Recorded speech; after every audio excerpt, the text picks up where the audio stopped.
Dale, yeah, it really does. I mean, I think the whole enshrinement weekend and talking about, going in there initially with two safeties, Troy Polamalu and Donnie Shell, me kind of being a defensive guy at heart, was pretty special. And then for Alan Faneca and Bill Nunn to come in, it's just, I think it's just going to be a special weekend. And the fact that the Cowboys are playing the Steelers on Thursday, and Jimmy also going in right there. So we'll be on the sidelines for that Thursday game. It'll be a great way to kick off, I think, this 2021 season. And certainly Saturday will be a special day, as will Sunday. Thank you, Coach. Brooke Pryor. Hey, Bill, kind of going off of that, specifically with Troy going in, you drafted him. How special is that? And how has your relationship with him kind of grown from the time that you drafted him to now going into the Hall together? Yeah, Brooke, I mean, I think drafting him and kind of bringing him in that first year and, seeing where he was, and we threw a lot of things at him, just to watch him evolve as a player. It's just special. He's a special player. He's a very unique guy, a presence on the field, a guy you had a game plan for, a guy who at times you did not want to harness. And so I just remember this, the more you got to know Troy, there was always a reasoning behind the things that he did. And just a very unique football player with a special skill set, but just a good guy too. And, we've stayed in touch, as I have with a lot of the ex-players. And, those were special times. And certainly 2005 run that we had culminated in the Super Bowl championship over the Seattle Seahawks in Detroit. Again, going in with him and having Allen be there the next day, that's special. Thank you, Brooke. We'll go ahead with Will Graves. Bill, I'm curious, how does a 34-year-old guy apply for a job replacing a guy that he knows is going into the Hall of Fame? Well, I didn't apply for it. I was actually recruited to take over that job.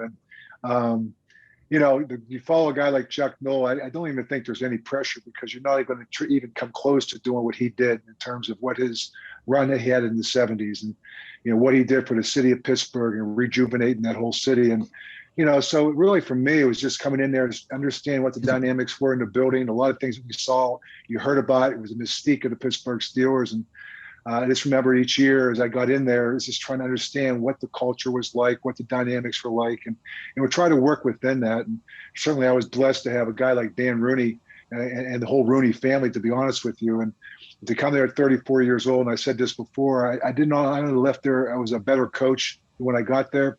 I was a better father and a better husband because of the Rooney family and the culture that they created. Thank you, Will. Joe Rutter. Yeah, Bill, as you, replacing Chuck, as time went on, what kind of stamp did you want to put on that? What did you want to add to the legacy of the Steelers?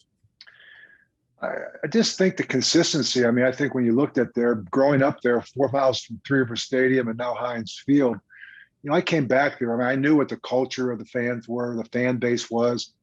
I understood that because I grew up there. I watched it happen. And so to me, it was just about putting out a product each and every year that was consistent. It reflected the city of Pittsburgh. We wanted to be tough. We weren't going to beat ourselves. We wanted to be kind of the guy. We're going to come in and do that with our lunchbox and just do our job.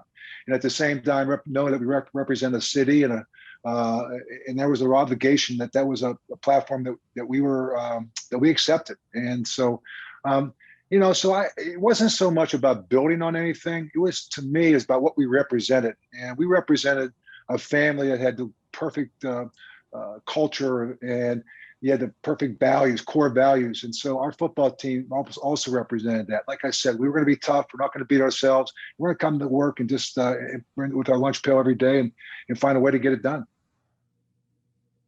Thank you, Joe. Albie? Hello, thank you. Hi, Bill. How you doing? Hey, Albie. Good, buddy. Hey, we've talked several times through the process, including your visit to the Hall of Fame, and I know you've had a lot of time to absorb what's going on. Now that we're as close as the calendar is to the actual induction, what are you feeling? Are you feeling some adrenaline, like there's a big game coming up? What's going through your mind right now with the induction so close? Well, a lot of logistics, I can tell you that right now, with family, friends, trying to get players all together, coaches that you've had with.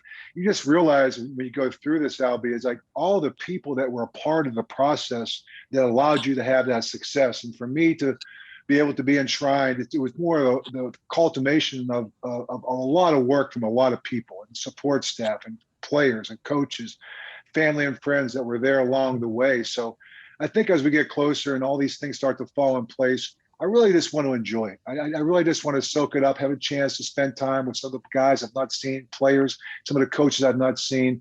You know, I've been involved on the outside looking in with the platform I have at CBS, which I'm so blessed to have.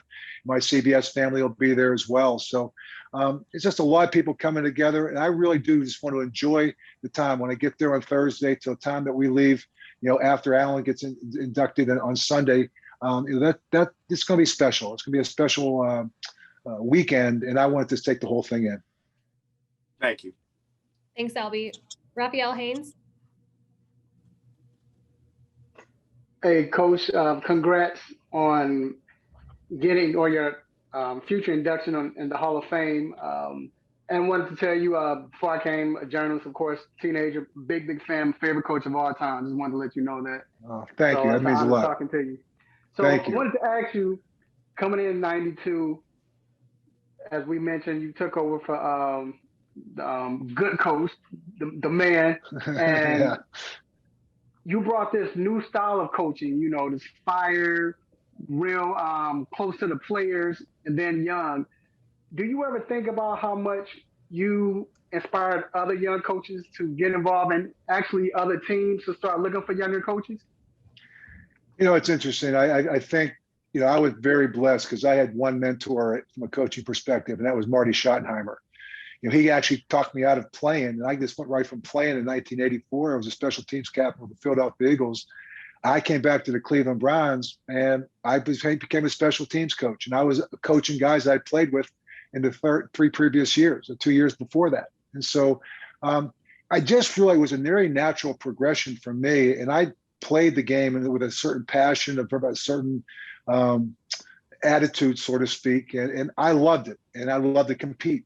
And I don't think I really even changed as a person. So I wore my emotions on my sleeve. That's how I played the game of football. I love strategizing. I love the elements and the angles and all the different idiosyncrasies that really can make a good player great. And I try to share some of those things, you know, because I wasn't a great player. I just was very average skill set, but I knew how to do all the little things to get by. And so that was my idea. I was like a teacher. I always liked teaching. And teaching is finding ways to connect with your students. And those were the players. Those were the coaches. And so I embraced it all. And again, as you saw, I wore my emotions on my sleeve. I was who I was. I tried to hold people accountable, but I had a great passion for the game. And I think that showed above it all. Thank you. Teresa? Hey, Bill. Hope you're doing well today. Hi, Teresa. How are you? I wanted to ask you about, you know, you just spoke about your relationship with the Rooneys and how that made you not just a better coach, but better father, better husband, better person. In what ways did that relationship, starting with Dan Rooney and then later Art Rooney, do that? What were the aspects? You know, Teresa, that's a great question because, you know, you go in there and I just even remember from the time that I went through the interview process with Dan Rooney, he probably called me while I was in Kansas City 5 or 6 times. And the conversations didn't last long. They may last for 10, 15 minutes, but really 10 of those 15 minutes was about family. And he just asked me about, you know, the more you talk to someone, the more you get a feel for someone. How are the kids doing? How are your parents doing? How about your brothers? How's wife? How's Kay doing? And so those are the things that, you know, we go in, and through the course of my 15 years, Dan would walk down, Art would walk down, and, you know, with the course of a week, once or twice a week, walk into the office. And it wasn't like, okay, how's practice going? What do you think our chances are this week? It was like, how are you doing? How's the family doing? Let's talk about the state of the NFL. What can we do to make it better? So he always had a bigger picture in mind than just the game we were playing that week. Yes, it was important. Our record was important. Yes, we had to answer some of the tough questions that he may ask at times. But the overall theme of what it was about was we are in this thing. We're a family that's together. And, you know, you can have family squabbles. You have family differences. And so I just got a sense, you talk about the mystique of the Pittsburgh Steelers, is when you walk through that door, you're part of something that's bigger than you are. And that's the one thing every time I walk through that door, whether it's on the south side, whether it was at Three River Stadium, it was bigger than what I was. And the part of that bigger picture was a family core culture that existed, and it started at the top. Thank you, Teresa. Brian DeArdo. Hey, Coach, congratulations. In your book, you do talk a lot about your relationship with Marty. I think when he offered you the coaching thing, I think he said you're going to work a lot more and make a lot less, and you went for it, and you began your career. I thought that was crazy, and it worked out. But if you could just maybe talk about maybe like the main thing that you learned from playing and then being Marty's assistant, that when you got the job with the Steelers, maybe one thing that you really took with you that you did learn from him that helped you during your career. Great question. And, what's interesting is I came into the NFL in '79 with Dick Vermeil in his training camp, and I got cut. And I didn't make the final cut. So I had gotten time to go back down to NC State. I was a semester away from graduating. And I really got my first time of coaching was with Bill Ryan on his staff as a grad assistant. And I think, wow, this is pretty cool. I'm coaching Robert Abraham, Dan Lutz, and these were two kids that played behind me the previous year that now I was coaching them. I came back in 1980. I'm going to try one more time. I signed with the Cleveland Browns in January. $1,000 sign-on bonus, $645 when I take out the taxes to be exact. So I go there, and so so I have a chance to go to the Cleveland Browns. I'm going to try one more time. Well, they had just brought in a new defensive coordinator named Marty Schottenheimer, who was introducing the 34 defense. And so I thought, wow, I may have a chance here. And if I can show them that I'm smart enough that I can pick things and grasp things up and then maybe play a couple different positions, I could have a role in that team. And I did. And that's probably basically how I got the role. I was a pretty good special teams player. I got it through that. I was a backup linebacker who could play multiple positions. But the one thing I learned from Marty from playing for him and then subsequently coaching with him, for him, is about preparation. I mean, everything was about preparation, leaving no stone unturned and making sure maybe sometimes that the practices were harder than the games. Putting yourselves in difficult situations just to see how your team will respond. So I learned so much about strategizing through Marty because it was all about preparation for him. It was making sure that we had something that was sound, that was catered to that team that we were playing. And I learned a lot of these things with him and just the organization of practice and watching him organize a practice, watching him organize a training camp, the progression of installation that you go through. And so, to this day, everything I did for my 15 years in Pittsburgh, well, Marty was tinkering with things. We would talk 7 or 8 years in, and he goes, wow, you're doing that? I go, Coach, I got it from you. So he said, so he would tinker and go around and then come full cycle back. I never tinkered. If it's not broke, don't fix it. So I learned a lot from Marty Schottenheimer. He's a special man, and he'll be a guy I talk a lot about on Saturday night. Him and Dan Rooney both, and so they won't be there in person, but they will be there in spirit. Thank you, Brian. L. Kraft. Hi, Bill. Hi. We're kind of on the edge of COVID-19 now. So we're all excited to get back and fill those stadiums.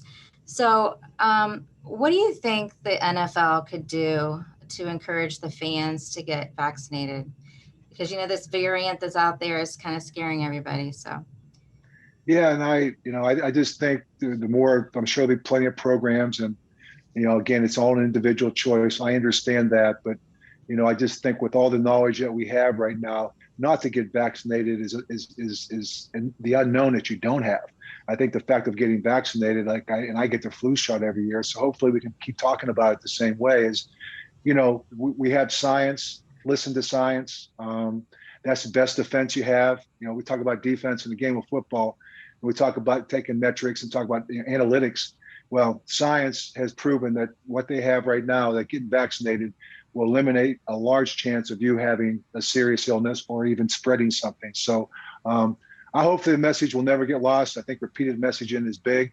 And hopefully the NFL with a platform and having people come into the stadiums and realizing what we have all missed for a year, that energy, that the build up to one game a week, which is the NFL's got the greatest platform, I think, in professional sports, because there's an actual build up. There's matchups we're going to talk about, and then it unfolds in that stadium on game day. And there's nothing like being in a stadium on game day. So hopefully we'll continue to talk about the vaccinations, and we'll come up with, if we need to get boosters for some of these variants, so be it. And I'm all for it. And hopefully everyone else will speak out when we have the platform to do so as well. Thank you. Thanks. Mark Bona? Hi. You're good, Mark. Okay. Hey, Coach. Mark Bona, Cleveland.com, and the Plain Dealer. You touched on Marty Schottenheimer and your time in Cleveland. I'd like to pick your brain on any memorable moments you had leading the Steelers in many, many battles with the Browns over the years. Wins, losses, or any memorable moments that stand out for you with the fans. Oh, I think one of the things I always remember my first game being back up there, I was standing down in the dog pound, and I made sure I stood right. I made sure the net was right there, but I was off to the side because I shrugged. But all I could hear in the background, which I love the Cleveland fans, is, "Cower, we never liked you as a player. We never liked you as a coach, and we don't like you now as head coach of the Steelers." And so, I love you guys too. That's only the dog pound. And so I have so many great memories of Cleveland. To be honest with you, my two oldest girls were born there. I just remember the drive. I remember the fumble, the 2 AFC championship game losses to the Denver Broncos. And then coming back there, when they left, just opening up that stadium. And I know it was a big win that we had, but just to go back into that stadium again, just Cleveland without football just wasn't right. And it just, I just remember the history, the tradition with Jim Brown, and everything goes all the way back. So I think having the Cleveland Browns back in the NFL and now having them back in the playoffs is just great for the game. And like I said, I have nothing but fond memories. I first played there, I first coached there, and then to come back and to coaching. It was funny because Bill Belichick and I were friends. We shared a lot of game plans together. Almost, as you guys were talking about in the book, I had a chance to go with Bill Parcells, but I decided, and Bill, I was offered a job to go there back in 1989. But I went with Marty to Kansas City, and Bill Belichick and I went from friends to adversaries when I went to Pittsburgh in 92 and he was coaching the Browns in 91. So that friendship went right out the window for a while. We competed against each other, friends to this day. But there was a lot of great memories and a lot of great matchups we had, the Steelers and the Browns. Thanks, Coach. Thanks, Mark. Next up, Brian Batko. Bill, you mentioned earlier that you'll be right there kind of on the sideline for that Steelers-Cowboys preseason game. Are you going to lobby Mike to let you maybe run in a play or call a coverage or anything like that for old time's sake? And in all seriousness, do you have a favorite decision or play call that sticks out to you from your 15 years and a least favorite that still keeps you up at night? Oh, well, yeah, I got a least favorite. How about the 1994 championship game? And we're 3 yards away. And it was an incomplete pass against the San Diego Chargers. Now, if I would like to call another play. That one didn't work. I wish I had a reboot on that one. As I sit back and I'll be on the sideline for the game, and it'll be great. It's more about the pageantry to me of the weekend. It kicks off the game. I'm sure Jimmy will be on his sideline. I'll be on my sideline. I'll let Jimmy call a play. Let me call one blitz. I just want one blitz. So I'll grab Dick LeBeau with me because he'll probably be there too. So Dick and I'll be on the sideline, and we'll call one blitz in a game. We'll see if we can get Mike to run one. So it will be fun. And as far as the other calls, I think the one thing I've always tried to do is allow our coordinators. And I was so blessed to have so many great coaches with me along the way. And so, a game is filled with a lot of different plays, maybe 150, 160 plays. Sometimes it comes down to the last play, as it did with the San Diego Chargers in 94, as it did in 95 with the Hail Mary from Jim Harbaugh that Randy Fuller knocked down from Aaron Bailey. So those are two plays, ironically, that were in the same end zone, both incomplete.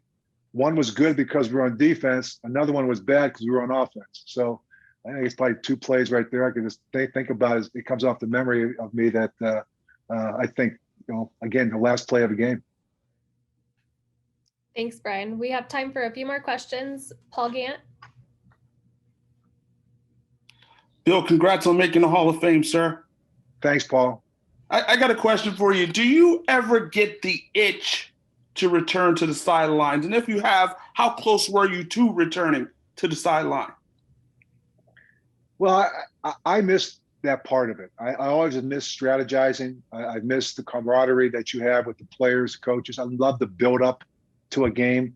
I love the instantaneous result that you get. It's like, okay, you win, you lost, and then you have to move on to the next game. So the idea of processing 17 weeks for 17 games and trying to build and crescend that you're playing your best football and realizing what's your identity. Every year it's something different, whether it's because of injuries, whether it's because of free agent losses, whether it's because of just new systems coming in. I love that element of it. And so I missed the game on Sundays. I missed the practice. I don't miss the lifestyle. I think that's the one thing is I write about in my book. One of the reasons I stepped down is at the time, my wife was not in a great place, and I had put family ahead of football, and I always would do that. I'm blessed now to have this great platform that I have at CBS. I really enjoy the guys I work with. I love talking about the game every Sunday. But I also love when the season's over that I have now sometimes to do other things I could not do when you're coaching, because it is a pretty much a full-time job outside maybe 3 or 4 weeks that you get off in the summer. So I have so much more balance in my life than I ever had, to be honest with you, Mark. And I said, so I don't think I ever going to have that come close to going back. I miss the game. I love talking about the game. I love sharing, my wisdom with other coaches for going through interview processes sometimes in the off season. And, because I just think that's what life is about. It's sharing whatever wisdom that you have. And if I can do that, I'm a big fan of the NFL, not a particular team. I'm a fan of the NFL and young coaches that might want to come along. And if there's any questions they have, I'm always there to listen and share with them my viewpoints on certain items. So, but I never really came that close to going back. Best of luck to you, sir. Thank you, Mark. Mark Kabley. Hey, Bill, how you doing? Hey, Mark. Hey, I got a question about Troy. I guess, covering him his entire year, I found it fascinating the non-football conversations you could have with him. Are there any examples of interactions that you had with him over the years that maybe you enjoyed that didn't necessarily involve football? Well, yeah. I mean, Troy is one of those guys that he used to go to the mass on Saturday night. And I always see him walking out of mass on Saturday night. Mr. Rooney always had mass in there. And on Sunday morning, we had our worship service. And so when he first got there as a rookie, I saw him come out of mass. Then I always see him. He was always the first one in there at worship in the morning. So I'm thinking, what's your denomination? Like which? So I walked up to him and I said, Troy, I said, see, you go to the Catholic mass and you're here this morning for worship. I said, where do you lie? He goes, oh, coach. He goes, I like all religion. And he goes, I like it all. I go, okay. And so there were times, and I shared this story. We were playing the San Diego Chargers. We were in a blitz zone, and LaDainian Tomlinson ran a swing pass, and they threw it to him 75 yards for a touchdown. James Ferrier, they took the tight end, and Troy took the tight end. They did not pass it off as they were supposed to. And so once we got the extra point was kicked, I got him back in. We're going to get the return. The defense had come off. I always give him a couple minutes. So I started walking over and said, Troy. And Chris goes, Coach, can't talk to Troy now. I go, what do you mean? He goes, he's praying. I go, okay.